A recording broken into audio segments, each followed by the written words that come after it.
Hi, this is Dee Wallace from E.T. and Cujo and the Howling, and you're listening to the Horror Squad.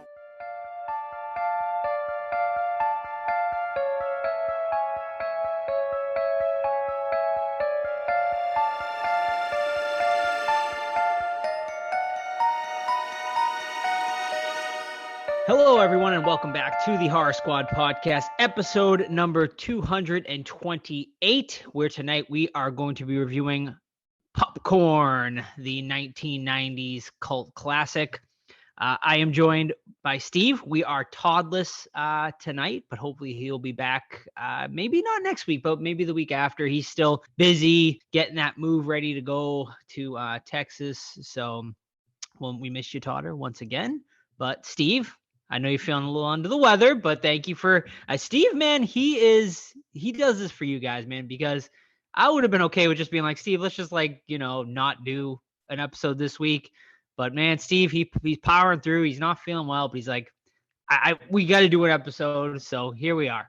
Yeah, I pushed it out to the last second, but I'm like very committed to do an episode every week. So I'm gonna power through it and edit it as quickly as I can, and then go back to sleep and watch more horror movies. That's what I've been doing for the last 3 days. I got hit so hard with the flu. I haven't been this sick in a long time. I haven't been sick in a while, but you're this sick, and I don't know where the hell I caught it.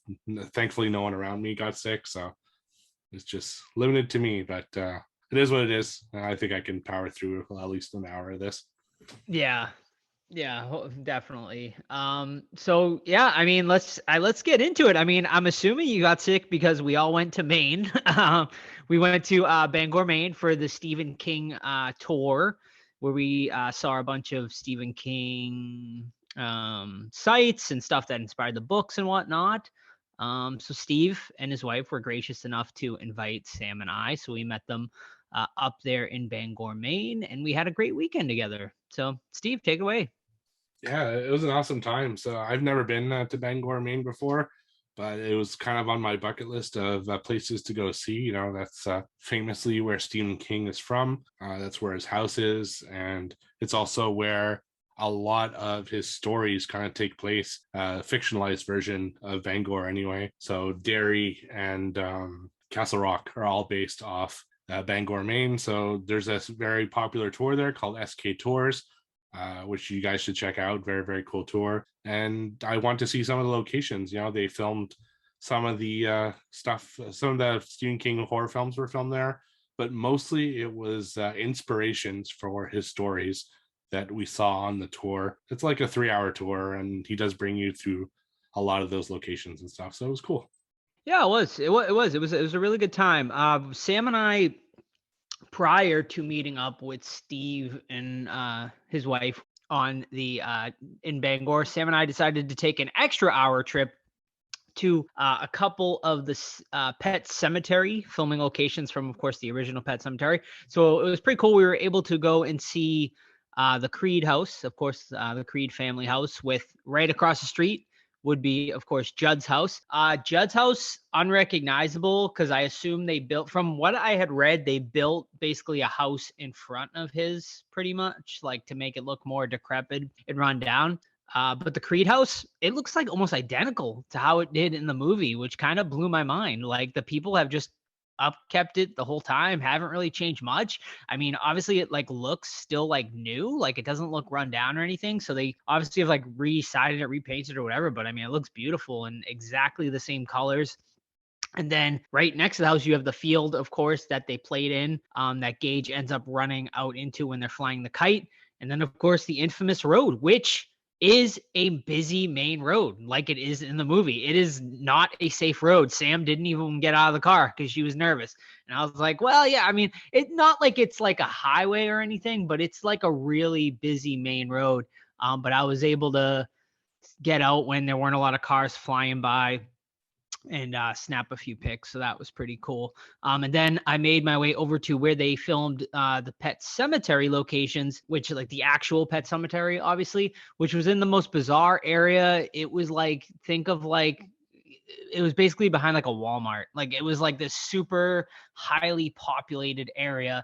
And it was actually behind a hotel of all places, is where the Pet Cemetery actually was and filmed. I was gonna walk back there, but then I saw a deer, so I didn't want to disturb the wildlife. So I just took a picture from afar. So that was really cool. And then yeah, the tour was great. I mean, a lot of cool stuff.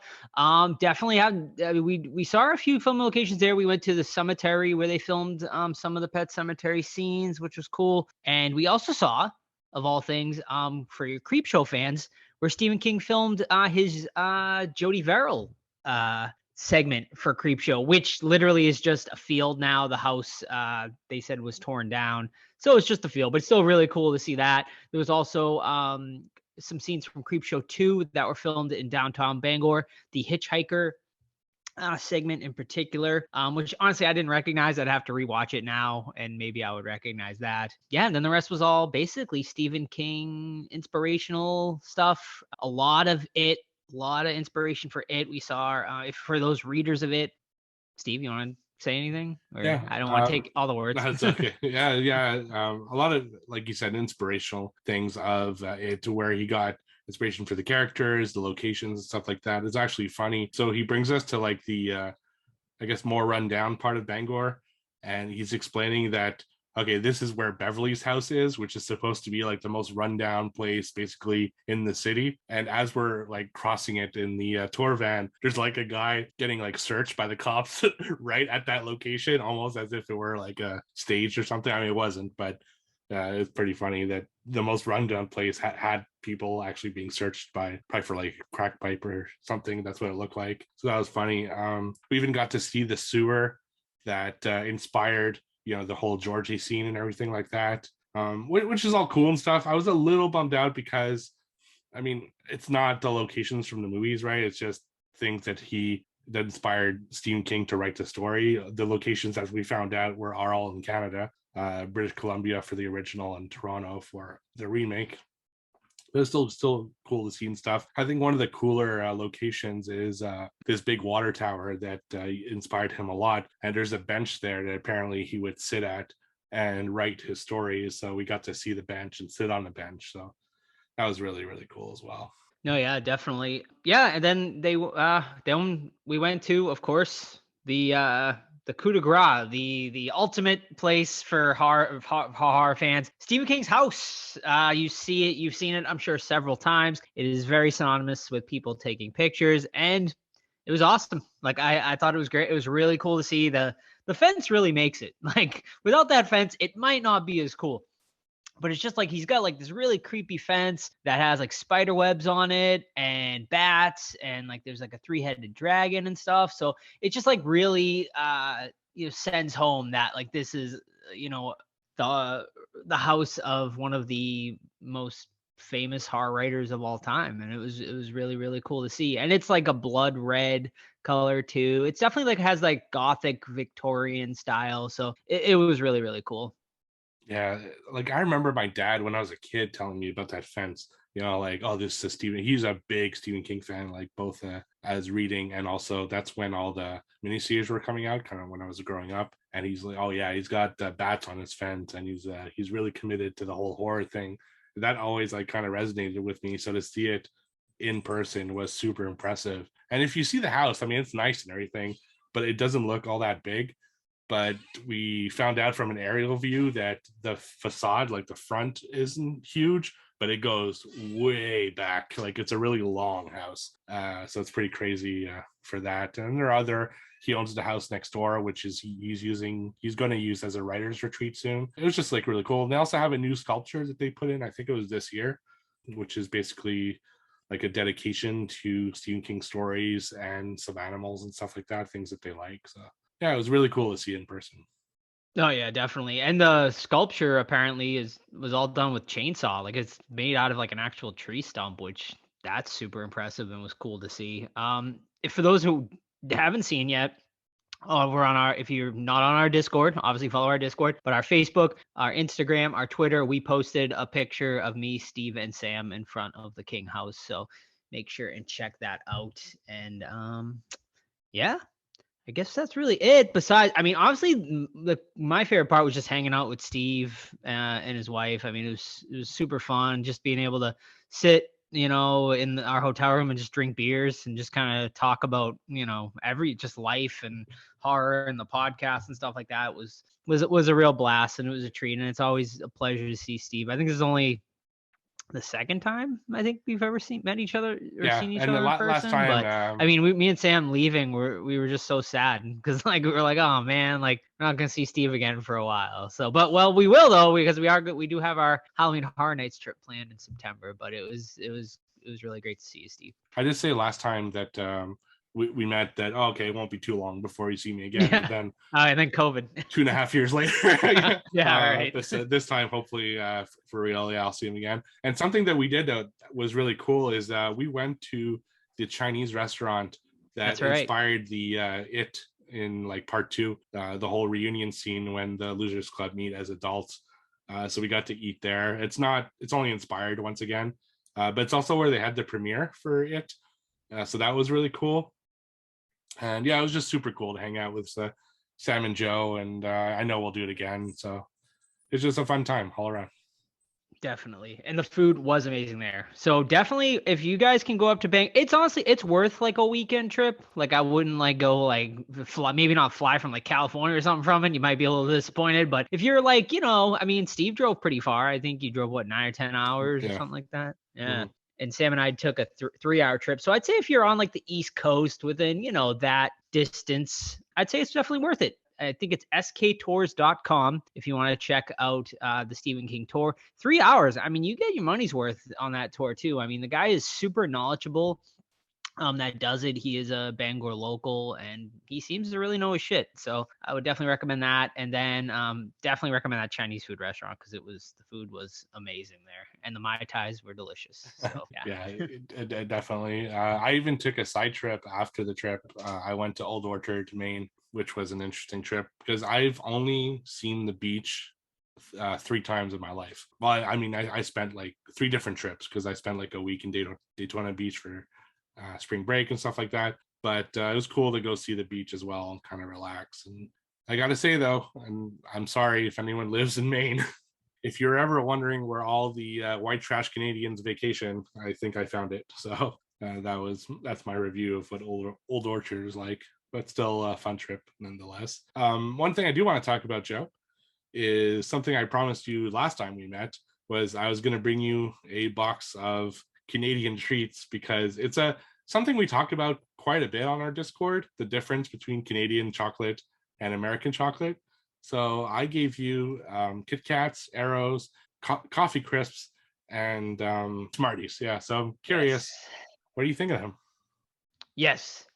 So I was very excited. Steve was and his wife very gracious to give us a whole Canadian welcoming bag pretty much there. It's like a Canadian drawstring bag, Canadian flags, and then of course the best part, the Canadian treats, which I haven't tried the chips yet. Steve also gave chips. There were ketchup chips, all dressed, which I don't even know what that is. That like a salad dressing? I'm not even sure what that means. I don't even know. Like it's just something that I thought that was a thing everywhere, but apparently it's not. So I have to put it in there. All right. Well, I'll report back on those. And he also they were dill pickle chips or something. Those were delicious. We ate those at the hotel room. All right, but the chocolates. I know that's what you guys want to hear about. So Steve gave the 4 Canadian chocolates, and I'm gonna rank them right here, right now. Number 4. So I'm gonna go worst to best. Spoiler alert: they were all great. Like I really can't complain too much about any of them. I would eat all of them again. But coming in at number 4, I'm gonna go Smarties, and I'm just gonna go Smarties because they basically tasted like M&Ms. Like I felt like they were very, very similar. Didn't really have much of a difference in the taste. The only really difference was the colors, and they came in like they came in a box rather than a bag, and the box is smaller than a bag of M&Ms. I felt like I was gonna get ripped off there. So that's why number 4 it's Smarties. Number 3, I'm gonna go Coffee Crisp. I liked it, but and I will say most bang for your buck. Absolutely. Like the bars are huge and you get 2 big ones in there. I don't know. Like I just felt like the taste, I just wanted more out of the taste, I guess. Like I thought I was going to get maybe like there was going to be something in the middle, like maybe a coffee taste or something. There's not really a coffee taste there, really. And it just kind of reminded me, I don't know. It is the most different though, out of all of the 4 candies you gave me. We don't have anything super comparable. I guess I was trying to explain to Steve earlier. It's like a hybrid between like the big cat, which is like the big Kit Kat, where it's like 4 Kit Kats like piled on top of each other, and other people know what I'm talking about here, but it was like sort of like a wafer thing that had peanut butter in the middle. It kind of had that consistency. I can't remember what those are called, but yeah, once again, not bad, but not my favorite. Number 2, I'm gonna go Canadian Kit Kats.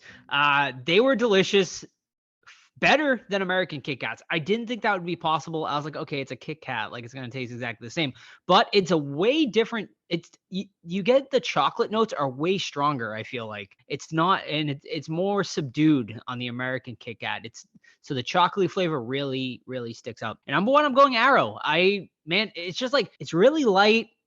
And I love like the airiness of it, and the chocolate taste is really strong. Sam ate it too. She compared it to kind of like a Dove chocolate bar, which I kind of agree with that.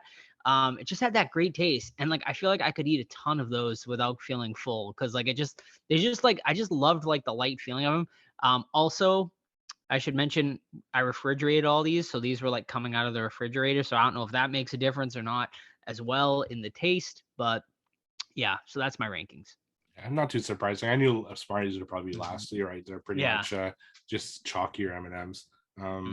Coffee Crisp is an acquired taste. You know, it's the reason I think it's popular in the US, like trying to find Canadian, is because there really isn't something like it, which is really the reason I think it's so popular. Kit Kat was also, I didn't know Kit Kats were different. It's the people in the Discord who tried both that told me. And I'd heard the Canadian one's better just because the ratio of chocolate and whatever's inside is bigger. And yeah, Arrows are good. You know, they got these little bubbles in them that make them airy, like you say, and definitely very popular. So glad you liked them. Yeah, very good. Like I said, everything was good. Like I'm not gonna. I ate all of them. Everything's gone out of the fridge already. So we devoured them all. So I have no complaints about any of them really. And then he also gave me little coins, chocolate coins, which just tasted like normal kind of coins you get here too. But they were delicious too. Do you know what those coins are called? Just out of curiosity. One were called like Loon, something Loon, I think. So a Looney is the gold one. It's our $1 coin. And the other one is the bigger one. It's called a toonie for $2. A toonie. Okay. All right. So I will say I preferred the toonie and Sam preferred the loony. Oh, so. Interesting. I just threw that in there because it was just regular chocolate, really. Right. Are you ready to get into some of the questions this week? Yeah, let's do it. So you can ask us those questions on social media at the Horror Squad podcast or on our Discord, where great people in there all the time. One of those great people is our sender of first questions, audio questions, of course, and that's Chuck. So Chuck, what is your first question? Hey Horror Squad, Chuck here with a few questions. First question, what horror movie would be made better if it was remade using thumbs and chins? If you remember the classic Bat Thumb. Oh, like the Blair Thumb. Yeah, that's right. I also failed to mention anyone that does want to do that Bangor tour or go up to Bangor. They're doing a HorrorCon up there actually in late September called Weekend of the Wicked, I believe it is called, and they're going to be reuniting basically the whole Losers Club from the original It minus Seth Green. So check that out if you want to go up there and you want an excuse to go up there. That's going to be pretty cool. So but as far as thumb horror movie, let's go a Serbian film, because that would be really interesting. Good Lord, that would be fucking disturbing as shit. I don't know. I'd like to see something like The Exorcist, I guess. With the green puke and all that kind of stuff. So I think that would be my pick. Have you seen the Blair Thumb? I have, yeah. Have you seen like some of those? Yeah, I know. Yeah, that's pretty funny. All right, Chuck, what is your second question? You're put in charge of a movie theater and you have to add a snack item to the menu. What are you adding? I'm a big fan of a candy bar that's not that popular, and you don't see them in a lot of places, and it's called the Caramello Bar. So I would add that because that's an underrated chocolate caramel bar, and I'm a big fan of caramel anything. So yeah, I'm struggling with this one because I'm such a plain guy. Like I only eat popcorn at movie theaters, so there's really nothing that would entice me to eat it at a movie theater. At least nothing that they don't already have. Because I was thinking like, well, what's missing? Like chips, but I don't want people eating chips because it's so fucking loud. I don't know. Like to me, I think theaters, if as long as they have popcorn, I'm personally and nachos, just because you guys I know are big nacho people, so wouldn't want those to go away. But I don't. I think theaters is like the perfect combo. I actually watched a movie over this like last couple days called The Founder. I don't know if you've seen that movie. It's the story of McDonald's and Yeah. how they like. I loved franchise. that one. Right, and I feel like movie theaters are like the McDonald's idea. Like keep it simple. That's what makes it popular, you know. So Sure. I don't want to add anything and besmirch the the movie theater. So I'm gonna go keep it status quo for now. Going back to candy now that we had all this candy talk, Right. I was curious because like you gave all of the Canadian chocolate stuff. Is there any sort of like Canadian like sour candies that are like different than like we get like Sour Patch Kids or like Twizzlers or like stuff like that? Is there anything like Canadian that's different? Do you know that you know of? There might be, but I'm not a candy guy, so I don't know. Okay. All right. Whenever you come to Canada, I'll bring you to a store and you can tell me All what right, you've never okay. seen before. I was gonna say. It's just not my thing, so I'm not as I guess knowledgeable about it. A lot of the ones that I know of though are things that you've seen in the US, you know, all the big brands. So it's very possible, but I don't actually know. All right. We're going to have to get the fellow Canadians then in the Discord. That's right. Yeah, exactly. All right, Chuck, what is your last question? Fuck, marry, kill Miss Chiquita from Chiquita Bananas, the Sun-Made Raisin Girl, or the Green M&M. Who you got? Thanks, guys. Look forward to the episode. Have a good one. All right. First, I'm going to say I don't know. I feel like it's a little suspect about the Sun-Made Raisin Girl because I don't know how old she is, and I always thought she was kind of young. So I'm gonna kill her just so I don't get in trouble here because I have no idea of her age. Same with the Green M&M, but I feel like she's kind of been vivacious. So I think she seems a little sexualized anyway, which M&Ms did make her less sexual, right? I think that was like a big thing. Oh my god, yeah. Headline recently. So I guess I'm going to marry the Chiquita Banana woman because she just seems more of a mating type, like a wifey type, and that leaves me fucking the Green M&M, I guess, which I think is a good choice. So before the podcast aired, I didn't know who Chiquita Banana or the Sun-Made Raisin Girl were. So I had to Google it, and I had a discussion with Joe. So the Chiquita Bananas, there's actually two of them. There's one that's more human looking and one that's more banana looking. So we decided to go to the banana looking one for this exercise. So if you're playing along, then that's the way we're going to go. I'm going to have to agree with Joe. There's no way to card the Sun-Made Raisin Girl, so better be safe than sorry. So I'm going to have to kill her. I think I'm going to marry the Chiquita Banana because once you're done doing stuff, she got fruit on her head, so you can eat. So that's great. And then the Green M&M, I think is good for a good pounding one time. She's famous now. It's funny because by having that whole like controversy recently, she like just made it more into the headlines, if anything, and made her more famous than she would have been if they had just fucking let it go.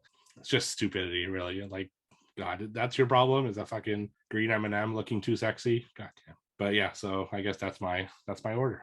All right. So thank you, Chuck, for the questions. We'll go off onto some other questions that we got. Next one is from Cinema Spection that we got over on Twitter. What's your best horror movie marathon experience?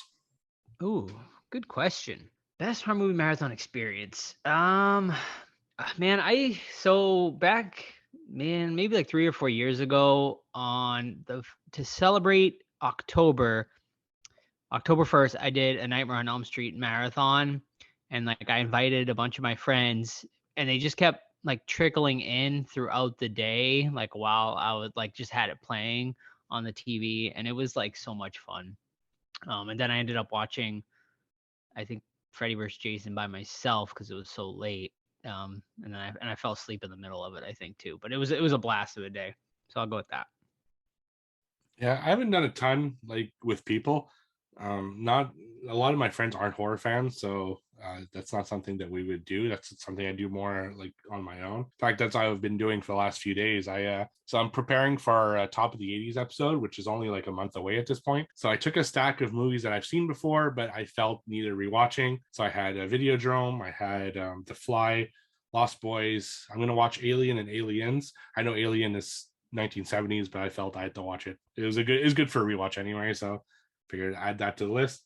So I love doing that once in a while, just putting a stack of films and doing a marathon. But as far as an official marathon, the only one I've really ever seen is I saw Night of the Living Dead, Dawn of the Dead, and Day of the Dead in theater. And interestingly enough, and I think I've said this in the past, they played the remake of Night of the Living Dead and then the original Dawn and Day of the Dead, which I thought was weird at the time because Night of the Living Dead is like, public domain. So you'd think that would be the one that they have an easier time airing. But no, they put the remake, which I was personally happy with. But yeah, that was a great time. Speaking of public domain, Winnie the Pooh, public domain, folks. We're getting a Winnie the Pooh horror movie coming out. We're not doing news this week, so I just wanted to mention that briefly. It looks fucking ridiculous, but I'm excited for it. I think we should cover it, honestly. Absolutely. I want to cover it. Yeah.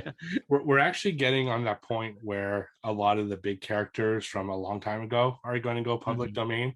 There's a lot of talk of Mickey Mouse going public domain very soon. So wow.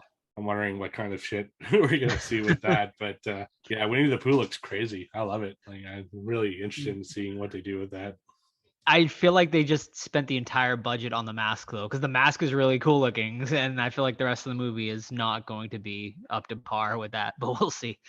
Yeah, I think it's going to look cool because both Piglet and Winnie the Pooh have cool masks, though. I'm hoping we get the other characters, too. It'd be cool to see all the characters kind of done that way, but I think it's only Piglet and Winnie the Pooh from what I read. Still super interested in it. Hope we cover it. Is there a release date on that? I think I saw one. No, I didn't see one either. There's not a trailer out yet. They just released images, so I'm assuming either end of the year or early 2023. And our last question this week from Daryl is actually popcorn related, so I'm going to save it for the end because it is a very interesting question that I think is something we should discuss during our review. So thank you for all the questions this week. We really appreciate it. And now I know I need it. I need some Deadly Grounds coffee. Everyone thinks because you're a zombie, you don't know good coffee. Well, they're wrong. There's only one brew that gets my seal of approval. Deadly Grounds coffee is my guilty pleasure. The aroma is so intoxicating. It brings all of my neighbors out of the woodwork. Deadly Grounds coffee. Coffee to die for and zombie approved. It's good to get a little deadly. Use the front door! Oh, they're so disgusting. Alrighty, Steve, perked up now from that Deadly Grounds coffee. What you been watching this week? So my first one this week is a 2022 film that I watched over on Tubi, and it's called Teardrop. So in this one, an aspiring writer goes to a kind of Western town to seek inspiration for his next book. He writes about like ghosts and legends and stuff like that. So he goes there because he feels some kind of attachment to that place, and he wants to get the material to write his next book. And he brings along his students. He's also a teacher who go kind of on a retreat at this kind of Western town. Nothing too crazy in this film. It's a pretty standard ghost, kind of learning the legend of the town, and the people who live in the town act kind of weird and stuff like that. So there's nothing like too outside of things we haven't seen before. I will say this though, for a low budget movie, it's shot very well. And some of the actors in this, like legit could be big time actors one day. The performances are surprisingly really, really good. I really like some of the actors in this. I really hope that some of the actors in this start doing other stuff, because with good material, I think these people could be stars. I was really shocked by how good the acting was in this. And I was along for the ride, to be honest, for most of the film. But unfortunately, and this happens a lot with movies like this, the last act just completely took a nosedive for me. And it just doesn't come together in a satisfying way. It just, they build up these legends and what's going on in the town. But what ultimately happens in the town is just a little too far-fetched and maybe a little too crazy for the story, like for what the story is. So I'm happy I watched it. I wouldn't revisit it necessarily, but I think it was an okay watch. That's Teardrop over on Tubi. Alrighty. I just got one this week, and it's actually something we talked about while we were up in Maine, actually. Sam and your wife, Steve, were talking about this show, The Wilds, and Sam decided to start it, and we ended up binging it. We watched both seasons. So that is available on Amazon Prime, anyone that wants to check it out. But basically, The Wilds is... if you've seen Yellow Jackets, it's very similar, but The Wilds did come out first. So who copied who? I don't really know. Who wrote it first, I guess. But yeah, it is different in a lot of ways. But so basically, season 1 is about this group of girls. They're on a plane. The plane crashes. They're on their way to sort of I don't know, like a social retreat type thing. I don't know. It's sort of like a wellness retreat, I believe is what they call it. And the plane crashes, and they end up being stuck out there, and they have to try to survive. There's twists and turns along the way. I don't want to give it away if you're gonna end up watching it, so I'll just leave it at that. And I will say season 2 brings in a group of boys who deal with the same situation, a plane crash. And if you watch season 1, you'll know kind of what is going on with the boys in season 2. But yeah, I mean, and it's, and it kind of goes with that. So it's kind of like a mix between, I guess, like Yellow Jackets meets Lost, sort of. But yeah, I mean, it's done, obviously, like, it's like a young teenager-ish show, I guess, but it definitely deals with like a lot of adult themes as well. And it makes it's very interesting because like every character isn't perfect, and every character has flaws and has problems, and you think you're gonna hate this character and you end up liking the character. So like it's very good character building, and there's good drama in it. I liked season 2 a lot better actually than season 1, and I don't know if Sam would agree with me on that, because like I was ready to kind of jump ship early on in season 1, but I stuck around for it, and then I ended up really enjoying season 2, and I'm interested to see where it goes for season 3, because I definitely think it's coming back for a third season the way they ended season 2. So I would recommend The Wilds if you're into survival out in the woods type drama stuff. Yeah, I personally didn't like it. Yeah. My wife really likes it. She's actually watching the penultimate episode of season 2 right now as we're recording. I don't know. It's just too much teenage drama for me, and not enough survival. I really like survival stuff. And something that I'm getting really fucking tired of in all TV shows, and it happens way, way too much now, is I'm tired of going backwards. Like, I'm so tired of flashbacks and people slowly revealing stuff through flashbacks. Like, I just wanted the story to go forward, and this happens in fucking everything now. Like Lost really started that trend, and it seems like everything I watch now, they have to go into fucking flashbacks, and it's everything I watch. Like, even if I look at the MCU, the Marvel Cinematic Universe, I'm tired of movies that are like, okay, this happened before the events of this, because I just want to see the next evolution of the story, and I'm just tired of flashbacks and tired of going back. And this story is all that. It's basically they're a little bit in the present, and then they go in a flashback, and then they're back in the present. It's too much. I'm tired of it. So the show didn't really pique my interest. I think Lost is a better version of this show. Oh, 100%. Yeah. 100%. Did you find Yellow Jackets to be a better version of the show? Yes. Yeah. Oh yeah, definitely. Like, this is like, like a light version of both of those shows. Right. But if you're into both of those shows, I think it's worth a watch. But it's not as good, clearly, as either one of those shows. Right. So yeah, personally, I didn't like it. My wife loves it, so I'm glad you guys liked it too. My last one this week is a movie from 1987 you all might have heard of. It's The Lost Boys. I'm preparing for the 80s show, and like I said before, and The Lost Boys was on my list of films I haven't seen in a long time, and I felt it was time to revisit it to see whether or not it should be included in my top 10, because it's one of the movies that's kind of on my teetering between yes and no. So the story is a family moved to, is it Santa Clarita or something like that, California, and it's the murder capital of the world, kind of a very slummy beach place that they go to.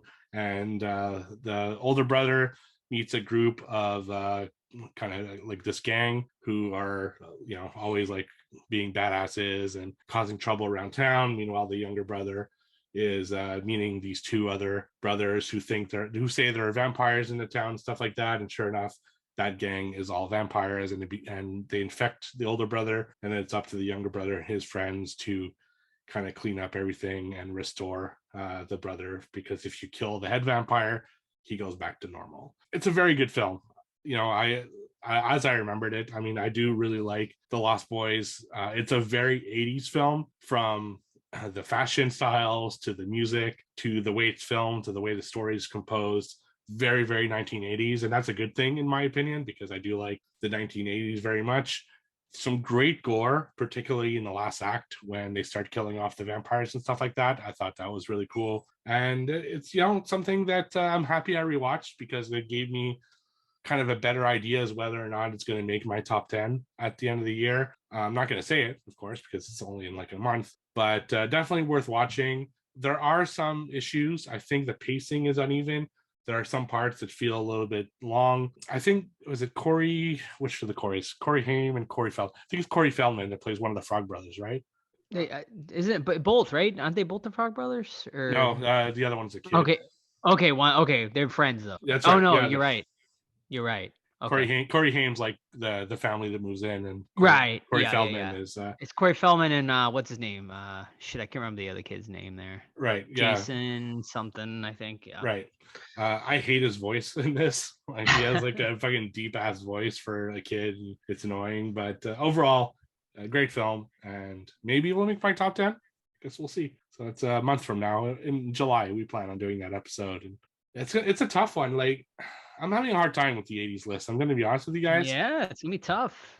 I realized something recently, is that I remember the 80s fondly. And when I first thought of making this list, I'm like, fuck, there are way too many films I could put on this list. But as I'm rewatching them, holy shit, nostalgia is like really colored my glasses, because I'm rewatching them like, shit, this is not as good as I remember it. And this has happened a lot.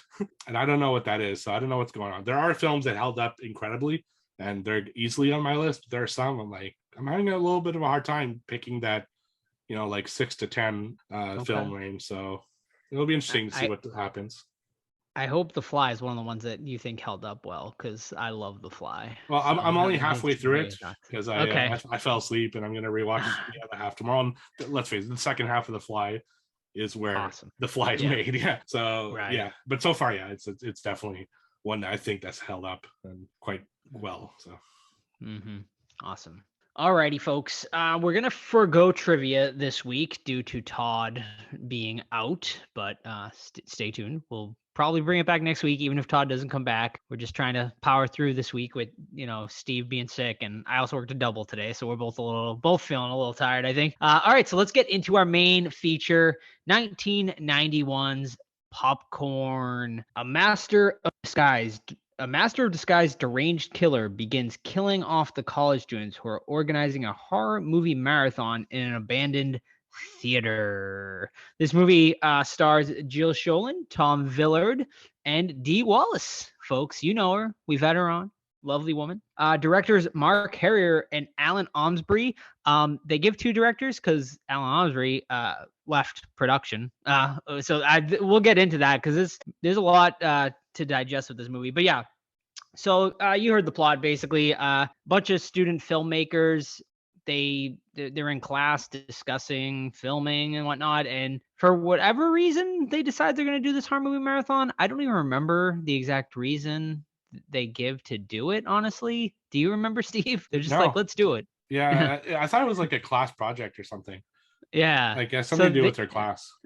Right. So they just, this group of very small class, might I add, there's like 7 kids in this college film class. When I was in college, my classes were that small, like my film classes. Okay.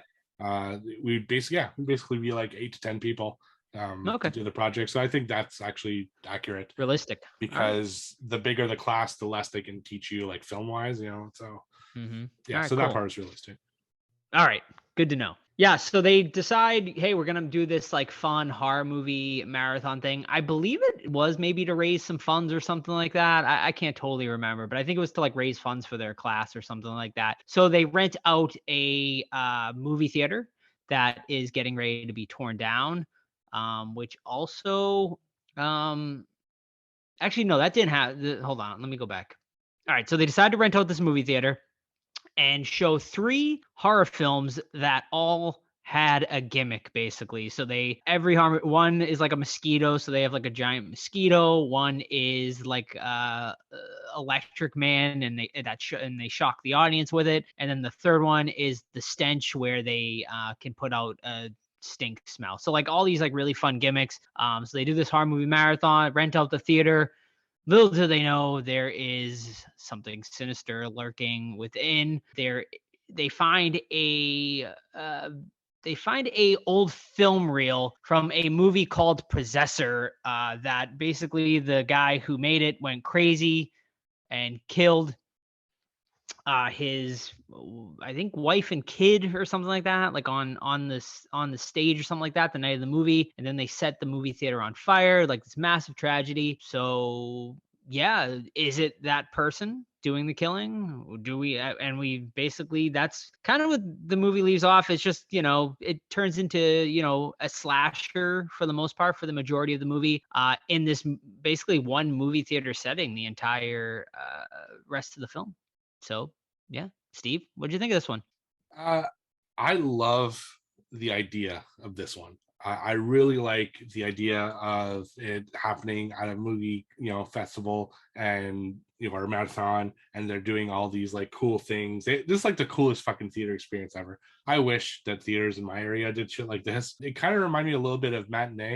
I don't know if anyone's ever seen that. It's with John Goodman, where he does kind of the same thing, where it's like a movie that has this stuff happening and stuff like that. And I've also been to, at Disney World, for example, they have a few movies that do this where they poke you and there's real things that happen to the theater, and they spray water at you and stuff like that. So I always like that concept, and having it as a horror movie I thought was very interesting. I like the movies that they chose as the 3 kind of main movies for the marathon. There was some cool stuff about it too, like just the way they were having fun with the audience and how all that came to be. My problem with it is that I thought the killer whole story was very muddled, and I found out through Joe later that there are reasons for that. I didn't know if it was like a kind of a supernatural type killer, or it was just a real serial killer type guy that just wanted to fuck with the audience, or if this whole thing was just essentially a ruse, like to end with a stage play to really kind of put the cherry on top of the horror evening for the audience, so it could have gone really all 3 ways.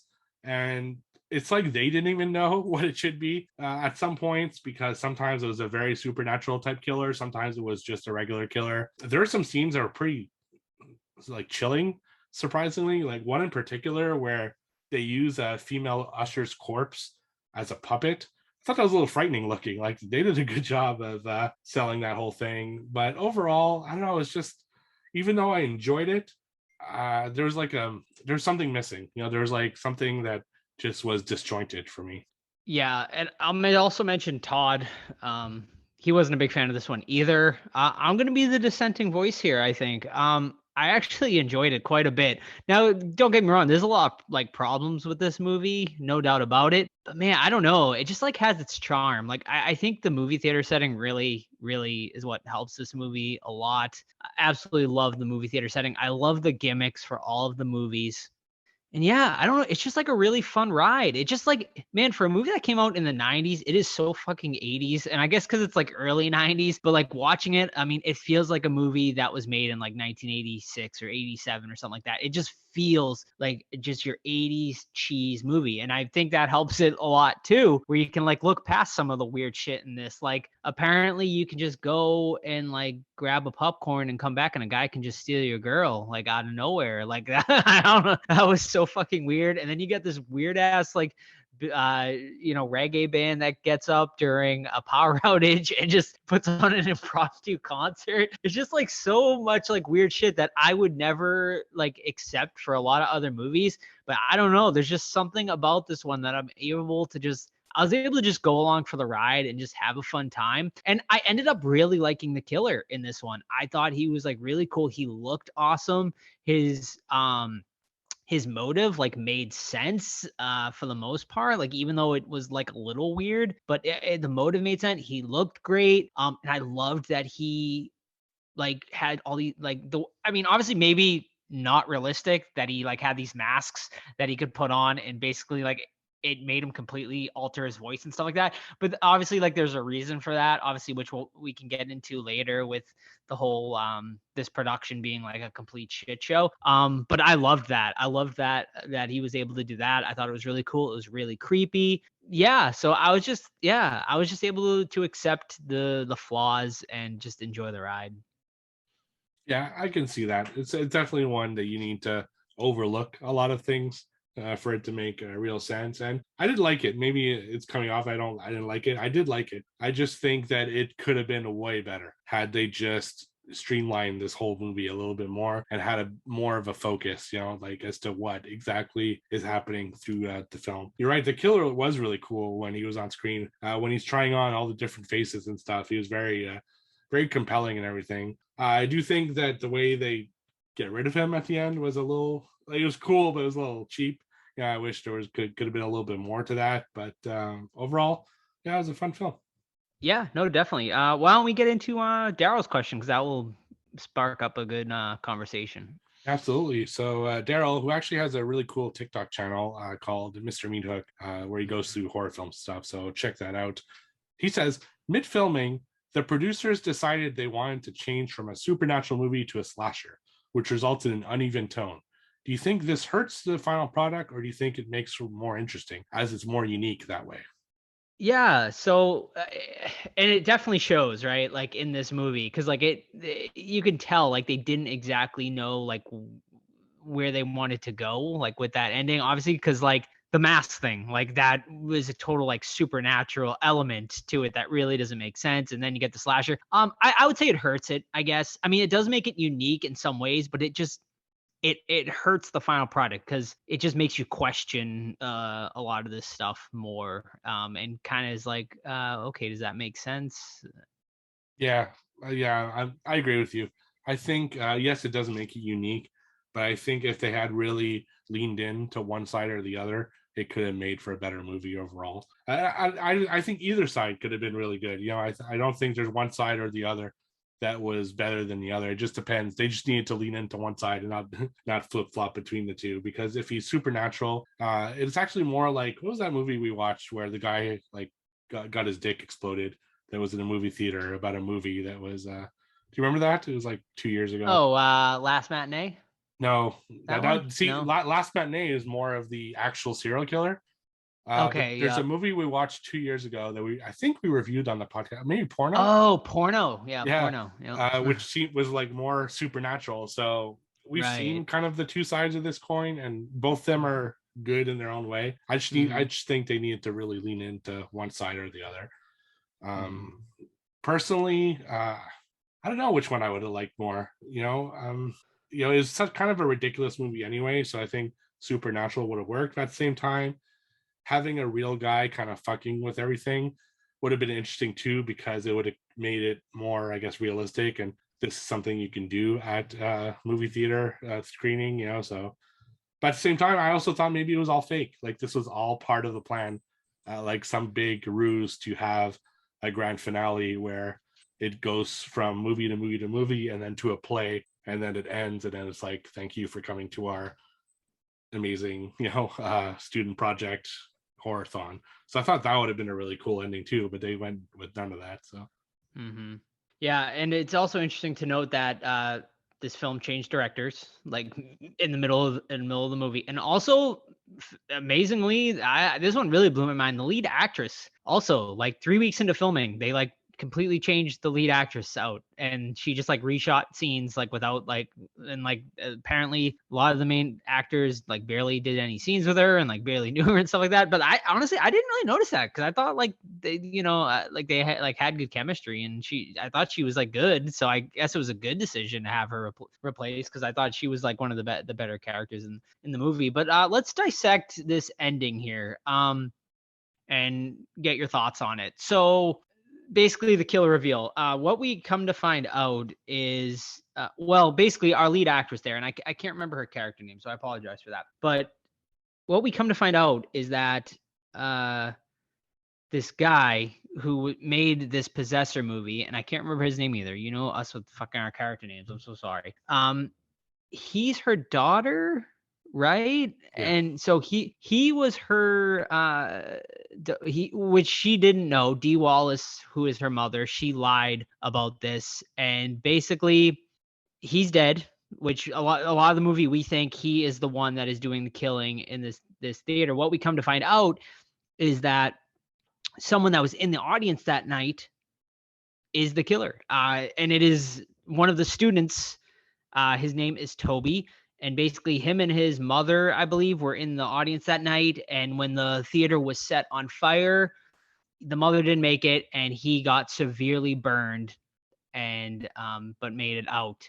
And basically what he's been doing this whole time is he's been covering up his burns and scars by wearing like a mask or whatever. But then he's able to, which isn't really explained, but he's able to make masks some way, somehow, that looks exactly like all the other people in the theater. And he's able to kind of shape shift that way. But when he does take off the mask, he's like severely burned, really cool looking, really creepy looking. And I loved the reveal. And he doesn't put a mask on the rest of the movie, and it's really creepy. And I really dug that. So yeah, I mean, what did you think about the reveal of Toby? Did you see it coming? I mean, I personally didn't. No, I didn't either. Yeah, I don't think you could have really seen this one coming. It's just kind of an out there idea. I did like his look a lot. Mm-hmm. I'm actually surprised we don't see this character like in figure form or sure, that'd be cool. At all. You know, it's something I think that would be a cool figure to get and stuff like that. So I'm actually shocked that a movie like this doesn't have more representation in collectibles and stuff like that. I liked the reveal, but at the same time, I was already like confused as to where the story is going at this point. So did they need to have this big elaborate story to tie everything in? Maybe not. But I was fine with it. You know, it didn't sway me either way. I thought, you know, they're trying to kind of put the movie together in this way, but yeah, I was like, I guess in the middle on this one. Not particularly like, oh my god, that's amazing, or like, oh my god, that's terrible. Just kind of like, okay, this is what we're going with. Yeah, and his obviously Toby's like ultimate revenge basically is he wants to make them pay, so he tries to reenact that night in the theater or whatever, and then what ends up happening is the mosquito ends up now I don't even remember, does anyone do it, or does it just malfunction and it just kind of sways and then takes him out, impales him? Didn't it just malfunction, or was there someone up there? I think it did. I can't remember. There might have been someone up there too. There might have been. Remember. Yeah, all I remember is that the mosquito is the one who impales him to death. Which is a little lackluster for sure. Like it would have. I wanted a little more out of that climax. You know, there wasn't like a big fight scene or like a struggle or anything to take out Toby. He just kind of dies quite easily. Which was disappointing, but I was okay with it at that point. And then the movie just kind of just like ends. Like it does end very abruptly too, which I did want a little more out of the climax here. Yeah, no, I completely agree. Yeah, it's fine. Yeah. Yeah. All right. I guess that's really it. Interestingly enough, the movie was filmed in Jamaica. and the whole reason that band is even up there is because like they just like grabbed a band like on the streets or whatever and just threw them in there. Very funny, very interesting, and that scene is hilarious. But yeah, that's really all I gotta say about it. So let's rate it, Steve. So yeah, I liked it. I give it a 7 out of 10. I thought it was an enjoyable film. I think this could have easily been like an 8.5 if they had just had a little bit more focus and stuff like that, which could be production issues, could be story issues, I'm not sure. But if they had just put more focus into it, because I love the concept so much. I'd actually like to see this concept done again, like maybe not necessarily a remake of this film, but something along the lines of this film, I think would be really cool. I know like they kind of did a little bit of it in some of the Scream movies, with Stab, but something that's fully dedicated to, gimmick theater, kind of like Matinee. So people should check out Matinee. It's made, in the early 90s as well. So yeah, 7 out of 10. I liked it. Yeah. Yeah, and it's interesting we mentioned Last Matinee and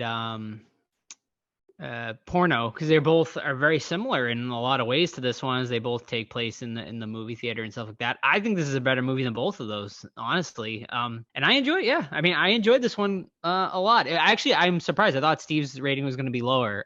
So I was actually gonna give it a 7, but after Steve's rating, I'm gonna go a little higher now. I'm gonna go 7.5 out of 10 on that, because I did really enjoy it. I would watch it again. I think it's a great like midnight movie watch, like with an audience or something like that. And I mean, the movie bombed when it came out, but it's really gained some cult classic status. Not huge, not talked about a lot, but there's definitely a decent fan base for this one. Yeah, I gotta say, this is one I remember the VHS cover more than the movie same. itself. It's got a very Yeah. iconic like poster or VHS cover, and that always marked me, like even when I was a kid. So that's probably why I knew about this movie. And that was very important back then. A lot of movies, like their VHS cover was so important. So definitely a very good one on this one, with a woman with a skeleton hand kind of taking his face off, and it's a woman's face and stuff like that. So very cool. Yeah. All right.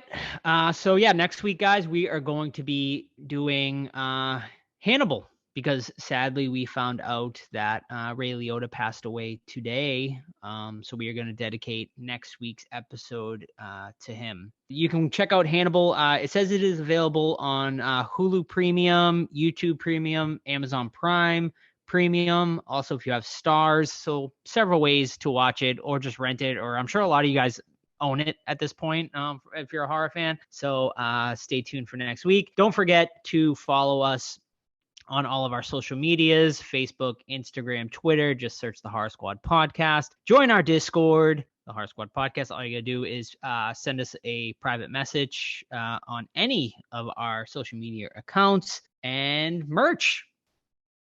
We have a TeePublic, so all you gotta do is search. Basically, I don't know the easiest way to do this, because the website is like so long for it. So just Google the Horror Squad Podcast TeePublic, and it will pop right up, and that's the easiest way to do it. We have a ton of merch on sale. That is really the best way to support the podcast if you want to support us in any way as of now. So we would appreciate that. And yeah, I think that's it. So we'll see you guys next week. All right, bye. See ya.